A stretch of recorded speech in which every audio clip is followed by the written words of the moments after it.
Hello friends and welcome back to motor redefined. मैं हूं आपका होस्ट और दोस्त अरिंदम घोष और एक बार फिर मैं आप लोगों के लिए एक जबरदस्त राइड कंपैरिजन के साथ हाजिर हूं।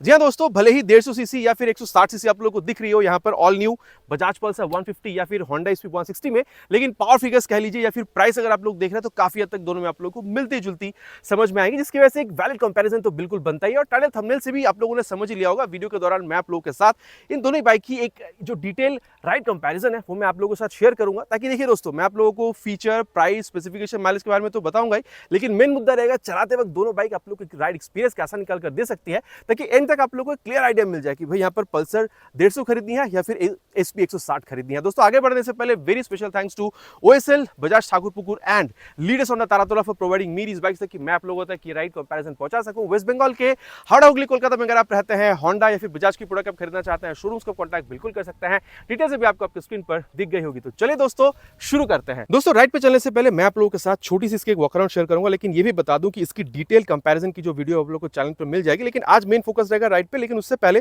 थोड़ी जो जरूरी जानकारी वो मैं आप लोगों को दे दूं। दोस्तों देखिए, दोनों ही बाइक में आप लोगों को दो वेरिएंट मिलेगा। एसपी में भी आप लोगों को सिंगल डिस्क और डुअल डिस्क मिलेगा। सिंगल डिस्क आप लोगों को अराउंड 1,42,000 तक में मिलेगी, और ये जो डुअल डिस्क वाली वेरिएंट है दोस्तों, यहाँ पर आप लोगों को 1,47,000 रुपीज तक में देखने को मिल जाएगा। बाकी मैं कोलकाता की प्राइस बता रहा हूँ, आपके शहर में थोड़ी सी ऊपर नीचे ये हो सकती है। और वही अगर आप लोग दोस्तों यहाँ पर पल्सर देख रहे हैं ना, तो यहाँ पर भी दो वेरिएंट है। सिंगल डिस्क जो ये वाली मॉडल आप देख पा रहे हैं, ये आप लोग को 1,37,500 में दिखेगी। और अगर आप लोग डुअल डिस्क मॉडल देख रहे हैं, जहां पर आप लोग को स्प्लिट सीट और डुअल डिस्क मिलेगा, तो वहां पर दोस्तों आप लोग को 1,40,000 आप कह सकते हैं कि 1,500 रुपीज तक पे करना हो सकता है। तो आप कह सकते हैं दोस्तों, दोनों ही मॉडल की जो बेस है या फिर टॉप मॉडल में आप लोगों को 5 से 7,000 रुपए तक का जो प्राइस गैप है वो यहाँ पर देखने में मिलेगा। बाकी दोस्तों एसपी में ऑल एलईडी हेडलैम्प का सेटअप मिल रहा है। पल्सर में वही पुरानी वाली जो हैलोजन लैंप है वो आपको मिल रहा है। आपको जो मतलब यहाँ पर सस्पेंशन है वो बिल्कुल सेम मिलेगी, ठीक है। 31 mm की टेलीस्कोपिक फोक, टायर भी 80/100 सेक्शन की है दोनों में, with 70 inches of alloy wheel. दोनों में ही दोस्तों आप लोगों को यहाँ पर सिंगल चैनल एबीएस भी मिलेगा। लेकिन अगर आप लोग यहाँ पर ब्रेकिंग देख रहे हैं, तो पल्सर में 260 mm की ब्रेक डिस्क मिलेगी बेस मॉडल में। टॉप मॉडल में आप लोग को यहाँ पर 280 mm का मिलेगा। लेकिन जब आप यहाँ पर देख रहे हैं सिंगल डिस्क डुअल डिस्क दोनों में आप लोग को 276 mm की पेडल डिस्क मिलेगी। बाकी इंजन में अगर आप लोग देख रहे हैं, यहाँ पर आप लोग को 162.7 CC SOHC 2 valve air cool fuel injected engine आप लोग को मिलेगा। 13.5 PS मैक्स पावर और 14.5 न्यूटन मीटर मैक्स टॉर्क के साथ। बाकी यहाँ पर मेटालिक इंजन काउल आप लोगों को मिल रही है। लेकिन दोस्तों जब आप यहाँ पर आ रहे हैं, तो यहाँ पर क्यूबिक कैपेसिटी थोड़ी कम है। बाकी जो किक स्टार्ट है दोनों ही बाइकों में आप लोग को मिलेगी। 149.5 CC SOHC 2 valve air cool fuel injected engine आप लोग को मिलेगा। पावर हल्की सी ज्यादा है 14 PS तक की, लेकिन हल्की सी टॉर्क कम है 13.25 न्यूटन मीटर तक की। और वही अगर दोस्तों आप लोग ये मतलब एग्जॉस्ट देख रहे हैं, दोनों में मेटालिक है और यहाँ पर क्रोम एलिमेंट का इस्तेमाल किया गया। मफलर कवर में वहाँ पर मतलब ब्लैकआउट कर दिया गया। आवाज दोस्तों आप लोग सबसे पहले एसपी 160 की सुन लीजिए।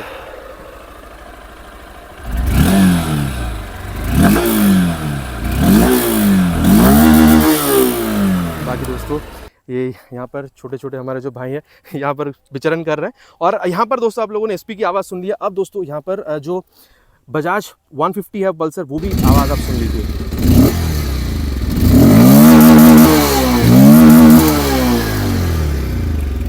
ये दोस्तों पल्सर की आवाज़ जो है वो भी आप लोगों ने यहाँ पर सुन लिया है। बाकी आप लोगों का क्या राय है दोस्तों, दोनों में से कौन सा आप लोगों को बेहतर लगा, प्लीज़ नीचे कमेंट पे लिखकर बताइएगा। दोनों में दोस्तों आप लोगों को जो साड़ी गार्ड है, जो लेडीज फुटरेस्ट है दोस्तों, दोनों में ही आप लोगों को यहाँ पर देखने में मिलेगा।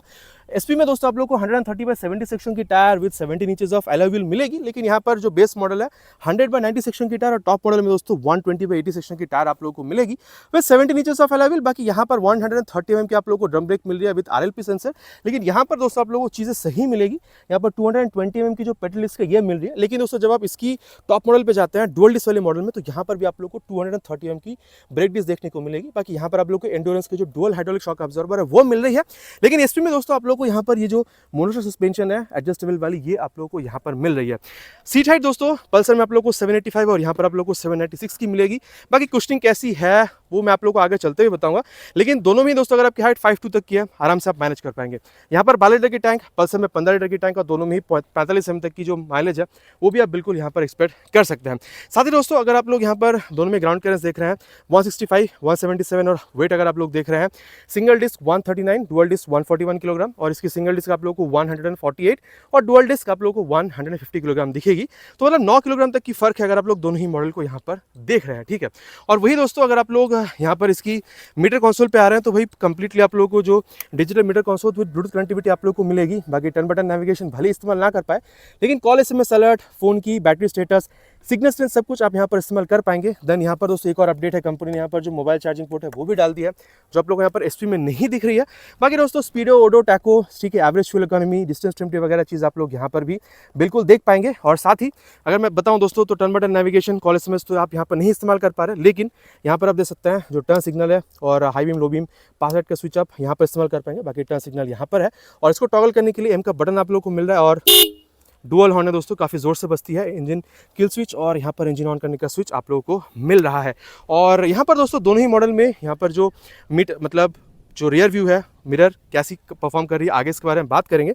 जब आप ऑन कर रहे हैं दोस्तों, यहाँ पर आप लोगों को कनेक्ट फीचर तो नहीं मिल रही है, बाकी सीबी की बहुत जल्दी आपको यहाँ पर याद दिला देगी। टैकोमीटर, गियर पोजिशन सेंसर आपको यहाँ पर मिल रही है। बाकी गियर पोजिशन यहाँ पे है जो आप लोगों को पल्सर में नहीं मिलेगी। बाकी यहाँ पर आप लोगों को दोस्तों जो स्पीडोमीटर है, जो ट्रिप मीटर वगैरह है वो आप लोगों को यहाँ पर देखने में मिल जाएगा, ठीक है। और यहाँ पर दोस्तों कनेक्ट तो फीचर नहीं है और यहाँ पर आप लोगों को मतलब वो चार्जिंग पॉइंट भी देखने में नहीं मिलेगी। और कंप्लीटली दोस्तों बाइक के बारे में हम लोगों ने यहाँ पर बात कर लिया है और चलिए चलते हैं अब इसकी राइड पर दोस्तों और देखते हैं कि भाई दोनों ही बाइक में कौन सा आप लोगों के लिए खरीदना सही हो सकता है। लेकिन एक चीज़ आप देख रहे हैं, यहाँ पर हज़ार्ड लैंप जल रही है जो आप लोगों को पल्सर में देखने में नहीं मिलेगी। दोस्तों अब यहाँ पर राइड कंपैरिजन की शुरुआत करेंगे विद पल्सर 150। अब देखिए दोस्तों यहाँ पर टॉर्क हल्की सी कम है, ठीक है, लेकिन पावर फिगर्स में दोस्तों वहाँ पर 13.5 यहाँ पर 14 तो बहुत ज़्यादा पावर में डिफरेंस नहीं है। अब जब आप बैठ रहे हैं दोस्तों इस पर तो डेफिनेटली थोड़ी सी सॉफ्टवेयर सीट आपको मिलेगी। हल्का सा सामने की तरफ झुक रहे हैं, रेयर फिटेड फुटपैक है, स्पेशियस सीट है दोस्तों, ठीक है। स्टार्ट करते हैं दोस्तों इसको और first gear, second gear, third gear. देखिए दोस्तों ये जो चीज़ है ना, मतलब 150 ट्विन डिस्क मॉडल जो है वो मैं एवरीडे राइड में यूज़ भी करता हूँ, ठीक है। तो एक बात तो है दोस्तों कि आप चाहे खुद राइड कर रहे हो या फिर पिलियन के साथ, आपको बाइक को इनिशियल उठाने में प्रॉब्लम नहीं होगी और इनिशियल रिस्पॉन्स जो आपको काफ़ी अच्छी देखने में मिलती है। और चाहे आप खुद बैठ रहे हो या फिर पिलियन के साथ, आपको स्पेस की भी कमी फील नहीं होती है। हाँ, आपको हल्का सा सामने झुकना होता है ताकि वो स्पोर्टियर जो फील है वो आपको मिल सके और एक कंफर्टेबल राइडिंग सेंस जो है वो तो आपको यहाँ पर मिलती ही है। बाकी दोस्तों अगर आप लोग यहाँ पर क्लच देख रहे हैं तो ये थोड़ी सी मिड साइड पर है, ना बहुत ज़्यादा हार्ड ना बहुत ज़्यादा सॉफ्ट। और अगर आप लोग क्लच के साथ साथ गियर शिफ्टिंग देख रहे हैं दोस्तों तो मक्खन की तरह शिफ्ट होती है, ठीक है, चाहे आप अप शिफ्ट देख रहे हो या फिर आप यहाँ पर डाउन शिफ्ट ही क्यों ना देख रहे हो। और अगर मैं आप लोगों को यहाँ पर बताऊं दोस्तों कि परफॉर्मेंस कैसी है तो चलिए एक्सेलरेशन टेस्ट करते हैं, देन इसकी जो परफॉर्मेंस उसके बारे में आगे बात करते हैं। स्टार्ट करते हैं दोस्तों। नैरो रोड है, प्लीज़ आप लोग ऐसा कुछ ट्राई नहीं कीजिएगा, ये बस आप लोगों तक इन्फॉर्मेशन पहुँचाने के लिए 3 हॉर्न के साथ ट्राई करेंगे।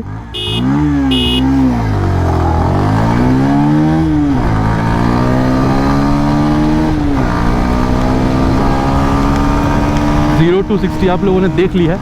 Time for 0 to 100 now.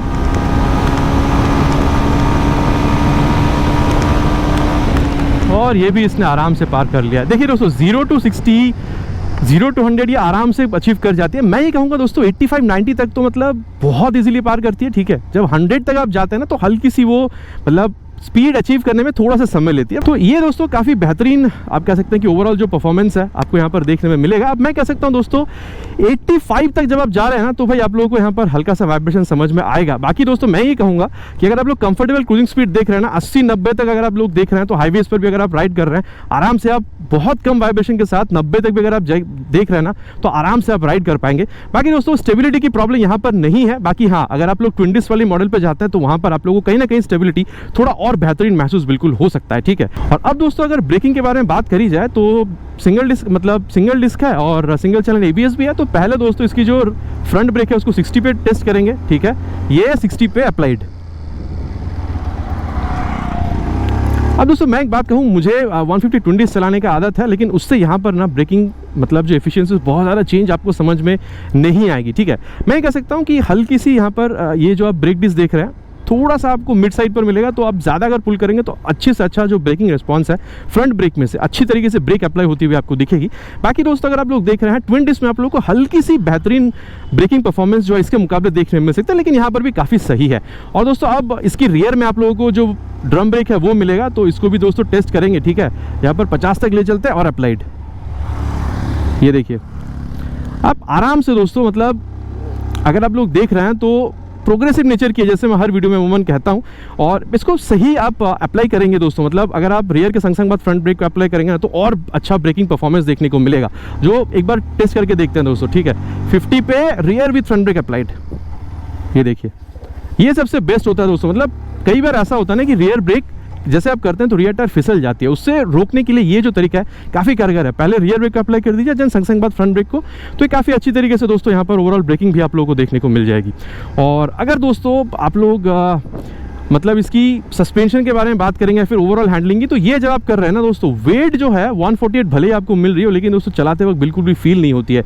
Suspension चाहे आप फ्रंट देख रहे हो या फिर रियर, दोस्तों दोनों मिड साइड पर मिलेगी। सिंगल राइड पे दोस्तों अगर आप लोग देख रहे हैं तो दोस्तों मतलब आपको काफ़ी सही, चाहे आप थोड़ा बहुत कॉर्नरिंग ही क्यों ना कर रहे हो। बाकी दोस्तों कॉर्नरिंग अगर आपको करना है तो जो ट्विन डिस्क वाली मॉडल है, जहाँ पर सस्पेंशन फ्रंट में आप लोग को 37 mm के मिलते हैं, वहाँ पर ज़्यादा आप लोग को जो आप कह सकते हैं कि कॉन्फिडेंस है वो मिलेगा। लेकिन अगर आप लोग नॉर्मली भी देख रहे हैं तो चाहे आप हल्का फुल्का कॉर्नरिंग कर रहे हैं, हाई स्पीड्स पर है, टॉप स्पीड्स पर है, काफ़ी अच्छी तरीके से आप लोग को स्टेबिलिटी भी दे देती है दोस्तों, जैसे मैं आप लोगों को मतलब एक्सेलरेशन के टाइम पर भी कह रहा था। और अगर आप लोग डुअल राइड कर रहे हैं ना पिलियन के साथ, तो जो रियर सस्पेंशन है वो थोड़ी सी आप लोग को सॉफ्टर महसूस हो सकते हैं। लेकिन अगेन ये एडजस्टेबल है, तो अगर आप चाहें तो रियर सस्पेंशन को आप एडजस्ट भी कर सकते हैं।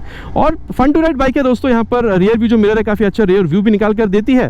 देन आप लोगों को यहाँ पर कनेक्ट फीचर भी मिल रहा है जो आप लोग को SP160 में नहीं मिलेगी, तो कॉल SMS अलर्ट वगैरह आप यहीं पर सब कुछ चेक कर पाएंगे। साथ ही दोस्तों अगर आप लोग लॉन्ग राइड्स पे जा रहे हैं, मोबाइल चार्ज वगैरह करना है, तो वो भी आप यहाँ पर कर सकते हैं। दोस्तों काफ़ी सही बाइक है, एक्सेलरेशन काफ़ी तगड़ी है, ब्रेकिंग काफ़ी अच्छी है, ठीक है, सीटिंग पोजीशन वगैरह काफ़ी सही है, स्पेशियस है, और मतलब आप कह सकते हैं कि एवरीडे राइड्स के लिए दोस्तों काफ़ी सही है बाइक, आप इसको मान सकते हैं। तो दोस्तों इस बाइक को भी हम लोगों ने यहाँ पर राइड कर लिया। चलिए अब इसकी जो कॉम्पिटिटर SP160 उस पर चलते हैं, देन बात करते हैं कि भाई दोनों में से कौन सा बाइक आप लोगों के लिए सही हो सकता है। और दोस्तों अब यहाँ पर राइड कंपैरिजन करेंगे विद SP160। अब दोस्तों आप कहेंगे कि भाई आप जब तक अंधेरा होता है तब तक राइड क्यों करते हैं? भाई कोलकाता में ना हीट वेव चल रही है यार, 45 डिग्रीज तक पहुँच रही है कहीं कहीं, तो ठीक है हमारे यहाँ पर 43 है अभी, तो मतलब धूप में बाइक राइड करना भाई यहाँ पर, क्योंकि ह्यूमिडिटी बहुत ज़्यादा, बहुत मुश्किल है, ठीक है। अब दोस्तों जैसे आप लोग यहाँ पर बैठ रहे हैं, सीट हाइट थोड़ी सी ऊँची है, लेकिन ये बहुत ज़्यादा आपको समझ में नहीं आएगी। लेकिन हाँ अगर आप पल्सर में देख रहे हो तो दोस्तों, तो वहाँ पर सीट ना आपको थोड़ी सी सॉफ्टर मिलेगी, लेकिन यहाँ पर भी ठीक है, मतलब हार्डर नहीं है, कंफर्टेबल है, लेकिन सॉफ्टर भी नहीं है। बाकी यहाँ पर भी रियर फीटेड फुट पे गया, स्पेशियस सीट आपको यहाँ पर भी मिल रही है, लेकिन यहाँ पर ना दोस्तों आप लोगों को थोड़ा सा झुकना हो रहा है, ठीक है, मतलब पल्सर के मुकाबले। और अब दोस्तों यहाँ पर स्टार्ट करेंगे, ठीक है, कैमरा चल रही है, फर्स्ट गियर, बाकी यहाँ पर गियर पोजीशन सेंसर है जो पल्सर में आपको नहीं मिल रहा था, सेकेंड गियर, थर्ड गियर।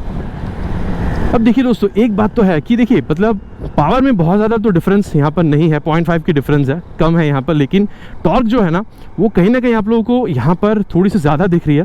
तो वो जो इनिशियल जो पिकअप है ना कहीं आप लोगों को यहाँ पर थोड़ी सी तो बेहतर देखने में मिल रही है, ठीक है। अब दोस्तों एक बार इसको हम लोग यहाँ पर टर्न करेंगे, ये देखिए टर्न जो है ये भी आप लोगों को पल्सर के समान ही दिख रहा है, ठीक है, ऐसा नहीं है कि भाई बहुत ज़्यादा कोई डिफरेंस आपको समझ में आ रही है। टर्न रेडियस भी पल्सर की तरह ही है। और अगर आप लोग देख रहे हैं दोस्तों, तो मतलब आप चाहे खुद बैठ रहे हो या फिर पिलन के साथ भी राइड कर रहे हो, जैसे पल्सर मैंने आपको बताया था, दोनों इन बोथ द कंडीशंस आप लोगों को इनिशियल जो रिस्पांस है बाइक में से काफ़ी सही देखने को मिलेगी। और अगर आप लोग दोस्तों इसकी ये क्लच देख रहे हैं ना, तो डेफिनेटली आप लोगों को पल्सर से थोड़ी हल्की ही मिलेगी। और अगर आप लोग ये गियर शिफ्टिंग देख रहे हैं तो पल्सर के मुकाबले यहाँ पर दोस्तों आप लोगों को थोड़ा सा एफर्ट तो बिल्कुल मतलब लगाना हो रहा है, ठीक है। पल्सर में बिल्कुल ही मक्खन था, यहाँ पर भी स्मूथ है, लेकिन हल्का सा एफर्ट आप लोगों को यहाँ पर बिल्कुल प्रोड्यूस करना हो रहा है, ठीक है। और अब दोस्तों अगर देखा जाए इसकी परफॉर्मेंस कैसी है, तो चलिए एक्सेलरेशन टेस्ट इसकी भी करते हैं, देन परफॉर्मेंस के बारे में आगे बात करते हैं। स्टार्ट करेंगे दोस्तों इसको भी 3 हॉर्न के साथ, फर्स्ट गियर पे रख दिया है।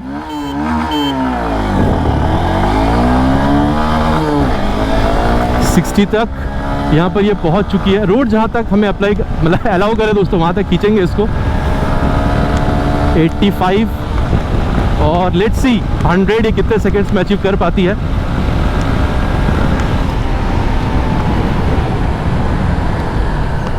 देखिए दोस्तों एक चीज़ मैं कह सकता हूँ कि 60-100 शायद इसने थोड़ी सी कम समय ली हो, बाकी बहुत मुश्किल है तय कर पाना। आप लोगों ने स्क्रीन पर भी देख लिया कि किसने कम समय में 0 to 60, कम समय में 0 to 100 अचीव किया है। लेकिन मैं कह सकता हूँ दोस्तों कि बहुत ज़्यादा फर्क आपको समझ में नहीं आएगी। लेकिन जहाँ तक बात है दोस्तों की वाइब्रेशन, मैं ये कहूँगा दोस्तों कि कहीं ना कहीं पल्सर आपको थोड़ी सी स्मूथर महसूस होगी। बाकी दोस्तों इक्वली स्मूथर ये भी है, लेकिन बेहतर अगर आप कौन है मुझसे पूछेंगे तो पल्सर, क्योंकि वहाँ पर 90 तक समझ में आती है, यहाँ पर 80 के बाद हल्का से समझ में आ जाता है, ठीक है। और वही अगर दोस्तों आप लोग कहेंगे कि भाई मतलब स्टेबिलिटी किसमें बेहतर है, तो मैं डेफिनेटली दोस्तों ये कहूँगा कि इसमें हल्की सी बेहतर आपको मिल रही है। लेकिन अगर आप लोग ट्विन डिस्क मॉडल में देखेंगे और इसमें देखेंगे तो भाई उन दोनों में आप लोगों को सेम मिलेगी, ठीक है। और कंफर्टेबल क्रूजिंग स्पीड दोस्तों मैं ये कह सकता हूँ कि 90 तक यहाँ पर भी आप कंफर्टेबल क्रूजिंग स्पीड इसकी मानकर चल सकते हैं। अब दोस्तों अगर आप लोग देख रहे हैं कि ब्रेकिंग कैसी है, तो चलिए इसको भी दोस्तों ले चलेंगे 60 तक एंड देन फ्रंट ब्रेक को अप्लाई करेंगे एंड 62 पे फ्रंट ब्रेक। ओहो अच्छा, अब मैं एक चीज़ आपको एकदम बिल्कुल ऑनेस्टली बताना चाहूँगा दोस्तों, क्योंकि वहाँ पर 260 की ब्रेक थी और यहाँ पर 276 यहाँ पर बड़ी है, तो यहाँ पर भी समझ में भी आ रहा थोड़ी सी बेहतरीन braking when compare to Pulsar 150 standard edition ये आपको दे रहे हैं। लेकिन अगर आप लोग उसकी ट्विन डिस्क मॉडल से इसको कंपेयर करेंगे, मतलब क्योंकि ट्विन डिस्क मॉडल मैं भी चलाता हूँ, तो भाई वहाँ से और यहाँ पर आपको ब्रेकिंग में फ़र्क नहीं दिखेगी। लेकिन स्टैंडर्ड मॉडल से यहाँ पर आपको ब्रेकिंग अच्छी मिल रही है पल्सर 150 की, ठीक है। मतलब फ्रंट ब्रेक की बात कर रहा हूँ, और रियर ब्रेक भी दोस्तों अब अप्लाई करते हैं, ठीक है। ले चलते हैं एंड 56 पे दोस्तों रियर ब्रेक। ओ भाई, यहाँ पर देखिए, मतलब पल्सर में क्या था, वो थोड़ी सी मतलब प्रोग्रेसिव थी, प्रोग्रेसिव यहाँ पर भी है, लेकिन यहाँ पर तो वी लॉक हो जा रही थी। बाकी यहाँ पर दोस्तों पीछे में आप लोगों को 220 mm की जो पेडल डिस्क है वो मिल रही है। बाकी पल्सर 150 ट्विन डिस्क में भी आप लोगों को 220 mm की मिलती है, मतलब 230 mm की, लेकिन भाई यहाँ पर हल्का सा लॉक हो रहा था। लेकिन इसको दोस्तों मतलब प्रिवेंट करने के लिए क्या करना है, रियर के संग संग बात फ्रंट को, जैसे मैंने पल्सर में ही बताया था, ले चलते हैं 55-60 तक, एंड रियर के संग संग बात फ्रंट को। ये देखिए, ये सबसे कारगर तरीका है दोस्तों। अब देखिए, मैं ये कह सकता हूं दोस्तों कि फ्रंट और रियर मतलब एक साथ जब आप अप्लाई कर रहे हैं ना, तो पल्सर 150 स्टैंडर्ड मॉडल से यहाँ पर आपको नो डाउट थोड़ी सी बेहतर ब्रेकिंग मिले। लेकिन अगर आप पल्सर 150 ट्विन डिस्क मॉडल से इसको ओवरऑल कंपेयर करेंगे तो दोनों में ब्रेकिंग आपको काफ़ी हद तक सेमी महसूस होगी, ठीक है, बहुत ज़्यादा डिफरेंस नहीं है। और अब दोस्तों अगर आप लोग इसकी सस्पेंशन देख रहे हैं या फिर हैंडलिंग देख रहे हैं, तो मैं कहूँगा दोस्तों यहाँ पर ये जो बाइक हल्की है ना, चलाते वक्त कहीं ना कहीं आप लोगों को ये बिल्कुल फील भी दे रही है कि भाई बाइक जो है ये हल्की है, ठीक है। और मैं ये बिल्कुल कह सकता हूँ दोस्तों कि हैंडल बार भी जो है ना, ये आपको हम थोड़ी सी यहाँ पर चौड़ी महसूस हो सकती है, ठीक है। और अगर आप लोग देख रहे हैं दोस्तों तो सस्पेंशन, ठीक है, क्योंकि यहाँ पर ये मोनोशॉक आ रही है दोस्तों, तो थोड़ी सी कहीं ना कहीं रेयर सस्पेंशन की स्पेशली अगर बात करी जाए तो आप लोग को स्टिफर महसूस हो सकती है when compare to Pulsar 150 twin disc या फिर आप स्टैंडर्ड मॉडल ही कह लीजिए। और अगर आप लोग देखें दोस्तों तो ये जर्क वगैरह आप लोगों को थोड़ी सी ज़्यादा ही फील कराएगी अगर आप लोग मतलब ऑफ रोड वगैरह पे जा रहे हैं या फिर गड्ढे उड्ढे पे जा रहे हैं। यहाँ पर क्या है, पल्सर आप लोगों को थोड़ी सी कंफर्टेबल राइड निकाल कर दे सकती है। और हैंडलिंग अगर आप लोग कह रहे हैं दोस्तों, मतलब ये जब आप कर रहे हैं तो भाई यहाँ पर भी बात बिल्कुल सेम ही है, बाइक आपकी बात मानती है, दाया बाया भाग नहीं जाती है। अब मैं कह सकता हूँ दोस्तों कि यहाँ पर आप हल्का सा सामने ज़्यादा झुक रहे हैं वन कंपेयर टू पल्सर। बाकी रियर फीटेड फुट पे यहाँ पर भी है, दोनों में आप लोगों को स्पेशल सीट, कंफर्टेबल सीट आप लोगों को मिलती है। दो पल्सर में थोड़ी सी ज़्यादा सॉफ्टर सीट आपको मिलेगी। बाकी रियर व्यू मिरर दोस्तों आप लोग को यहाँ पर भी काफ़ी बढ़िया ही मिल रहा है, बाकी पल्सर में भी काफ़ी सही था। पल्सर में कनेक्ट फीचर थी जो आप लोग को यहाँ पर नहीं मिल रहा, लेकिन यहाँ पर आप लोगों को हैजार्ड मिलेगा जो पल्सर में नहीं है। और दोस्तों यहाँ पर भी आप लोगों को कंप्लीटली डिजिटल मीटर कंसोल ही मिल रही है, लेकिन प्लस पॉइंट है कि यहाँ पर आप लोगों को ये गियर पोजीशन सेंसर मिल रहा है जो आप लोगों को पल्सर में नहीं मिलती है। और मैं कह सकता हूँ दोस्तों कि ये भी equally fun to ride bike है। और मैं कह सकता हूँ कि अगर आप लोगों को सिटी राइड्स में थोड़ा सा और ज़्यादा टॉर्क इंजन चाहिए ना, मतलब ये पट पट पट से ये जो खींचती है ना टॉर्क इंजन, अगर आप लोगों को थोड़ा सा और ज़्यादा पसंद है तो मेरे ख्याल से ये बाइक आप लोगों के लिए काफ़ी सही हो सकती है। बाकी दोस्तों कंप्लीट बाइक के बारे में हम लोगों ने बात कर लिया, चलिए अब चलते हैं कंक्लूजन पे और बात करते हैं कि भाई दोनों में से कौन सा बाइक खरीदना आप लोगों के लिए सही हो सकता है। दोस्तों राइड के बाद अब सत्यवचन की घड़ी, कौन सा बाइक खरीदना आप लोगों के लिए सही हो सकता है। मैं ये कह सकता हूँ दोस्तों, अगर आप लोग प्राइस देख रहे हैं 5-7 हज़ार रुपए तक का, दोनों ही बाइक में जो डिफरेंस है वो आप लोगों को यहाँ पर देखने में मिल रही है। पल्सर किनको खरीदनी चाहिए, बाकी पल्सर की लुक बहुत ज़्यादा फेमस है। अगर आपको लुक सही लग रही है, फैमिली ओरिएंटेड आप ज़्यादा हैं तो ये नॉर्मल सीट, अगर आपको थोड़ी स्पोर्टियर फील चाहिए तो स्प्लिट सीट आप लोगों को मिलेगी। अगर आप लोग कनेक्ट फीचर चाहिए, आप लोगों को माइलेज भी 40-45 किलोमीटर तक की चाहिए, साथ ही थोड़ी सी और ज़्यादा कंफर्टेबल राइडर पोजीशन आपको चाहिए when compare to Honda SP 160। और अगर आपको बजट दोस्तों 1,40,45 तक अलाउ कर रही है, मेरे ख्याल से दोस्तों पल्सर 150 ट्विन डिस्क या फिर स्टैंडर्ड मॉडल आप लोगों के लिए बहुत सही हो सकती है। अब दोस्तों मैं कह सकता हूं कि अगर आप लोग 160 सीसी की बाइक की थोड़ा सा और ज़्यादा टॉर्की इंजन चाहिए, नॉर्मल सिटी राइड्स के लिए आप लोगों को थोड़ा सा और ज़्यादा वो जो टान चाहिए ना बाइक में, वो जो पुशबैक होता है वो आप लोगों को ज़्यादा चाहिए, ठीक है, कंफर्टेबल सीट चाहिए, थोड़ा सा स्पोर्टियर सीट। और सबसे ऊपर दोस्तों आप लोगों को यहाँ पर ये जो होंडा की रिलायबल इंजन है वो आप लोगों को चाहिए थी। और साथ ही आप लोगों को जो LED हेडलैम्प है उसके अगर आप लोगों को चाहती दोस्तों, और अगेन मैं कहूँगा प्राइस आप लोगों को 1,45,50 तक में अगर अलाउ कर रही है तो मेरे ख्याल से ये जो होंडा SP 160 है ये आप लोग बिल्कुल खरीद सकते हैं। तो आप कह सकते हैं दोस्तों रिलायबल होंडा इंजन, और वहाँ पर आप लोगों को एक कंफर्टेबल राइड, पल्सर की लुक, और आप कह सकते हैं कि बजट 1,40,45 की अगर आपकी थी तो वो बाइक, ठीक है दोस्तों। आशा करता हूं दोस्तों वीडियो आप लोगों को पसंद आई होगी। बाकी आप लोग बताइएगा SP 160 या फिर पल्सर 150 कौन सा आप खरीदना ज़्यादा पसंद करेंगे। बहुत जल्द मिलेंगे दोस्तों इसी तरीके के एक नया वीडियो में एक नए बाइक के स्कूटर के साथ। Till then ride safe and जय हिंद।